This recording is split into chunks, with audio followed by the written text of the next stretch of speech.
আসসালামু আলাইকুম বন্ধুরা। এত রাগ করো কেন? একটু ভেবেছ এই রাগে কার ক্ষতি হচ্ছে? তোমার নিজের। রাগের সময় বলা একটা কথা একটা সম্পর্ক ভেঙে দিতে পারে, একটা পরিবারে আগুন লাগিয়ে দিতে পারে। রাসূল সাল্লাল্লাহু আলাইহি ওয়াসাল্লাম বলেছেন, শক্তিশালী সে নয় যে কুস্তিতে জেতে, বরং শক্তিশালী সে যে রাগের সময় নিজেকে নিয়ন্ত্রণ করতে পারে।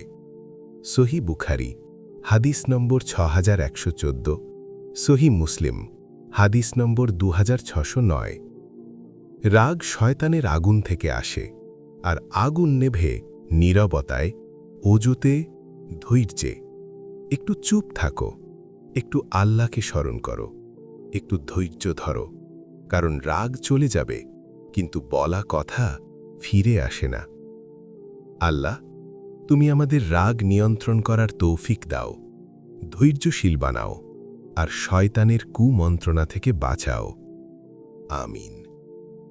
আমাদের এই ভিডিওটি ভালো লাগলে লাইক করো, চলুন আলোর দিশাই চ্যানেলটিকে সাবস্ক্রাইব করো ও ফলো করো ফেসবুক এবং ইনস্টাগ্রামে, আর দ্বীনি বার্তা ছড়িয়ে দিতে শেয়ার করো। আবার দেখা হবে নতুন ভিডিওতে ইনশাআল্লাহ।